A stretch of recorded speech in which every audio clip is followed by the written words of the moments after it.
On Chris Deals With It, I talk about the frameworks and methods I use to clear personal, creative, and professional roadblocks. My goal is to help others bridge the gaps between where they're at now and what they want to achieve. If you're new to the show, I'm an engineer, writer, parent, game designer, leader, and reader who leverages that experience to develop creative solutions to problems. First, an AI statement that all elements of this episode are products of the author, Chris Kreuter, and made without the use of any AI tools. Welcome to episode 79 of Chris Deals With It. This is part 5 of a multi-part series about the creative process. We'll cover my thoughts on how this process applies to creating and publishing works, and how it applies to games, fiction writing, other creative endeavors, and our professional careers. As always, the views expressed in this podcast are mine. What works for me isn't likely to work for you exactly the same way. The usefulness of these various pieces of advice will depend on your project, experience, tools, and more that I'll get into. The goal of this series is to share my frameworks, mindsets, strategies, and experiences that have led me to this point of my creative journey. This is an ever-evolving process, as it should be for everyone. So today we're going to talk about putting your work out there in the world. This means dealing with the logistics and emotions of releasing your work, the handling of critique of others and of ourselves, how the work we create levels up our skills for future work, the importance of acknowledging others that aid your creative journey, understanding the financial realities of your project. We'll talk about the role of gatekeepers, their benefits versus the realities of self-publication. We'll talk about marketing and promoting our work, and lastly, having a healthy mindset when assessing the impact of our work. So, congratulations, you made a thing. It's time to put it out there in the world. This project is a part of you. By releasing it or performing it, you're sharing part of yourself with the world. Our works can be imbued with our best ideas, experiences, feelings, hopes, fears. Now, there will inevitably be flaws in your work. After all, critics are going to critique. Not every work is going to resonate with everyone, and that's totally okay. You do need to accept the fact that we're fallible, imperfect humans trying to represent imperfect, limited versions of the human experience. Depending on your project, your work may not be finished. There may be bug fixes, product recalls, printing issues, software updates, downloadable content for video games, etc. But you do want to be wary of spending too much time polishing a cannonball. You don't want to use perfection as an excuse that prevents you from starting your future projects. At some point, you need to ship. And your work is also going to be a product of who you were when you made it. Every project's going to level you up in different ways. Over time, they become stepping stones or landmarks that lead you to future, hopefully better work. You're going to grow as a person because of and between the works that you create. You want to resist the urge to over-edit past versions of your work. Look at them lovingly as snapshots in time. Are you the same person you were 10 years ago? Are you the same person you were one project ago? Book 3 of the Rainy River Bees series features better writing than Book 1. But when I went through the second edition printing of them, aside from fixing a few glaring typos, I didn't edit that original text in the first book, primarily out of the respect for the writer that wrote it. Be sure to appreciate everyone who helps you along the creative journey. Acknowledge their contributions or their support or inspiration within the work itself if possible. This could be in acknowledgments in the back of a book or in the playbill for a performance, the end credits of a video game. People love seeing their name in print or on the screen. Thank them personally. Provide them free copies or tickets if possible. Although many are happy to support your art, you do want to find a balance between the starving artist and showing your appreciation for their contributions, making them feel like they're a part of the process. Make them part of the in-group around your creativity. If you treat people right over a long enough time scale, things tend to work out for you. Think about reciprocity. Helping other creatives helps you develop your own skills. It strengthens your network and improves your ability to receive feedback. Remember from the last episode where I talked about that editing process with the New York City Playtest Design Group, where that iterative process of having to help other creatives made me a better game designer and a better creative person. A big tenet of that group was putting in time in exchange for taking time. How much pressure is there to profit from your work? Now that's going to depend on the budget you spent to make it. Do you have investors that are expecting to recoup those investments? Could you utilize crowdsourcing to help publish and distribute your project? Are you going to use a Creative Commons license? That's going to permit remixes, inspire some derivative works, etc. And are you using such content? And if so, are you providing proper attribution in your work? Think about how much long tail your work might have. When you make expectations of the money you're going to make from your work, you want to have realistic expectations, especially if you're unknown, just starting out. When in doubt, try to ask some pros. And will you or did you end up with a ton of inventory that you have to move at some point?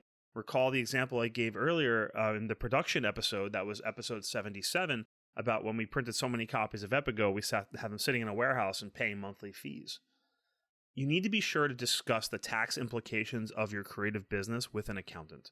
Establishing your creative endeavors through an LLC here in the US, or maybe some other business arrangement, can provide financial and legal benefits depending on the type of work that you're creating. Certain expenses used in the creation of projects can reduce your overall tax liabilities, but again, please speak with an accountant. You can ignore gatekeepers. It is easier than ever to put your work out there in the world, but that's likely to limit the audience for your work. Recognize that gatekeepers, that could be publishing houses, agents, reviewers, etc., they do serve a role. It'll be near impossible for your work to reach the masses without them. Not to say it can't happen. But in my experience, I try to avoid distributors and middlemen who insist on DRM, that's digital rights management. These are digital locks on content. By insisting on these tools, such as Audible, owned by Amazon, distributors take control of the art and the businesses of creators and their investors. This results in creators becoming commodity suppliers for a distribution channel that calls all the shots. But for producing your work, print on demand is amazing now, with quality that is comparable to many professional printers. You also want to be wary of vanity presses and pay-to-play schemes. There's lots of them out there, especially when it comes to self-published books. Consider the marketing and promotion strategy of your work. This will depend on if you're self-producing or working with agents or producers. What's the signal that you're going to send out to get heard above the noise? What differentiates your work from prior art, or industry trends or expectations? Are you going to need to go narrow or niche or very wide? Will you have or need a social media strategy? Are there contests out there that are taking submissions? Look at your network. Who do you have in that network that can help? In the words of the podcaster Jordan Harbinger, you'll need to dig that well before you're thirsty. Can you develop some kind of transmedia strategies to promote yourself and your work? An example here would be from the Rainy River Bees 3 book that I did, where I had an opportunity to integrate partner brands and products into my work. Rink Rat roller hockey wheels and Blade Shades sunglasses. And they, again, when the book came out, it was cool for them to see their stuff in print. It was my way to honor a product that I believed in. I got to integrate it into the art in really cool ways that made it more realistic. And I got a nice little social media bump because they were promoting the work. Especially when you're starting out, but I think at every stage of the creative process, you want to be patient. Initial commercial or critical failure doesn't necessarily mean it was a failed project. Commercial failures can also be seen as learning experiments, leveling up moments. It's possible the original work struggled to find the right audience. In the future, it might be possible to reformat it into a different form factor, or maybe have a different graphic design on the cover, or maybe you target it to a different audience who may appreciate it. Epigo and Masquerade Games, the game company that I co-founded, was not a successful financial enterprise. But the skills that we developed through those projects were as valuable as a master's degree in so many areas: graphic design, publication, marketing, iteration, rapid prototyping, writing, distribution arrangements, convention logistics, and I can rattle off even more. With distribution agreements, understanding the mindset and challenges of the producer has paid huge dividends in my day job that involves the distribution of goods. I understand their challenges just that much better. And with any project, be sure to do a post-mortem analysis. After a certain amount of time, can you crystallize the lessons learned? Can you improve your systems, techniques, craft, and detection systems to avoid future pitfalls? And listen, there's going to be a certain amount of ambiguity with your work. It might end up as something notable. It might only end up as a resume piece. What internal narrative will the work have for you? How is that narrative and the work itself going to evolve in your mind? The gaming industry is similar to that of writers.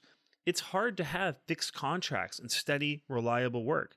You are judged by the quality of what you produce. Your project can serve multiple ends. Elements of your past projects or your current ones might be repurposed or added upon to create different things. What might flop in one arena could be a smashing success in another. Quick example might be a audio version of a book rather than the written one because it's easier to distribute, or an ebook, for example. From the start, I planned my lecture to a class of college students into content for this series that you're listening to now. This increased the return on the work that I put into this lecture, while also allowing it to reach a much wider audience through Chris Deals With It. This is also the reason I write very detailed episode notes, which are basically my scripts, for every episode of Chris Deals With It. There's something that I can leverage for a future book project. So, when assessing the impact of your work, have a healthy mindset. One of my best friends, the author Carlos Hernandez, once told me something vital. Writing is my best thought. If all our creative effort did was to clarify how we think about something or help us process something, that might be enough depending on the project. Everyone's calculus on that is going to be different. Knowing what counts as a win up front can be a huge benefit when you're putting work out there in the world and dealing with the reaction to it. Today's quote is courtesy of the author, philosopher, and civil rights activist Howard Thurman. Don't ask yourself what the world needs. Ask yourself what makes you come alive, and go do that, because what the world needs is people who have come alive.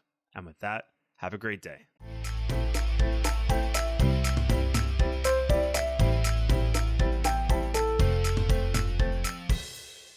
If you feel that Chris dealt with it, I'd appreciate your support of the show by sharing it with someone who might benefit. Ratings on your favorite podcast player are also helpful in growing the audience. Visit chriskreuter.com for free downloadable PDFs with notes and resources from today's episode, sign up for the CDWI mailing list, or to send in your problems or requests for future shows. That's CHRISKREUTER.com, or use the link in the show notes.